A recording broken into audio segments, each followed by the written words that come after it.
Shakib on 99. To three figures he goes.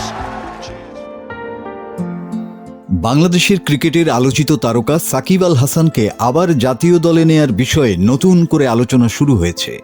প্রায় ১.৫ বছর ধরে দলের বাইরে থাকা সাকিবকে হঠাৎ করে ফিরিয়ে আনার এই সিদ্ধান্ত বাংলাদেশ ক্রিকেট বোর্ডের কাছ থেকে আসে এমন এক সময়ে যখন বাংলাদেশ আনুষ্ঠানিকভাবে এই ফেব্রুয়ারি থেকে শুরু হতে যাওয়া টি-20 বিশ্বকাপ থেকে বিরত থাকার ঘোষণা দিয়েছে। তুমি খালি বলবা যে তুমি ছক্কা মারতে পারো আর বল করে উইকেট ফেলে দিতে পারো, তাহলেই হবে। সাকিবের জাতীয় দলে ফেরার বিষয়ে নানা প্রশ্ন উঠেছে, বিশেষ করে তার বিরুদ্ধে দেশেই রেকর্ড থাকা মামলা এবং রাজনৈতিক জটিলতার কারণে। ২০২৪ সালের অক্টোবরে ভারতের বিপক্ষে কানপুর টেস্টের পর থেকেই মাঠের বাইরে সাকিব। দেশে ফিরে দক্ষিণ আফ্রিকার বিপক্ষে সিরিজ খেলতে না পারা এবং দেশে থাকতে না পারা নিয়ে অনেক আলোচনা ছিল। তবে বিসিবির একটি সূত্র বলছে তারা খেলোয়াড় হিসেবে সাকিবকে দলের জন্য বিবেচনা করছে এবং তার পারফরমেন্স ও প্রাপ্যতা বিবেচনায় নিয়ে রিভিউ করা হয়েছে।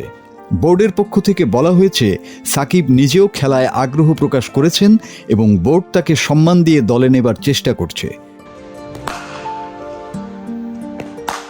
বিসিবি সভাপতি আমিনুল ইসলাম বুলবুল সরকারের সঙ্গে এই বিষয় নিয়ে উচ্চমহলের আলোচনার কথা জানিয়েছেন, যাতে সাকিবের আইনি ও প্রশাসনিক বিষয়গুলো সমাধান করা যায়। বোর্ডের এক পরিচালক জানিয়েছেন তারা চান সাকিব যেন দেশের মাঠেই খেলে সম্মানজনক বিদায় নিতে পারেন।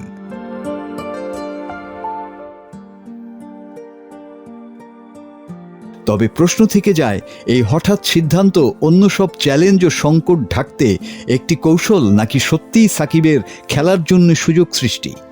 সময়ই এ প্রশ্নের সঠিক উত্তর দেবে। এই আলোচনায় বাংলাদেশের ক্রিকেট প্রেমীরা অধীর আগ্রহে অপেক্ষা করছেন যাতে সাকিব আল হাসান আবারও জাতীয় দলের হয়ে মাঠে ফিরতে পারেন। মাসুদ হাসান, বাংলা টিভি।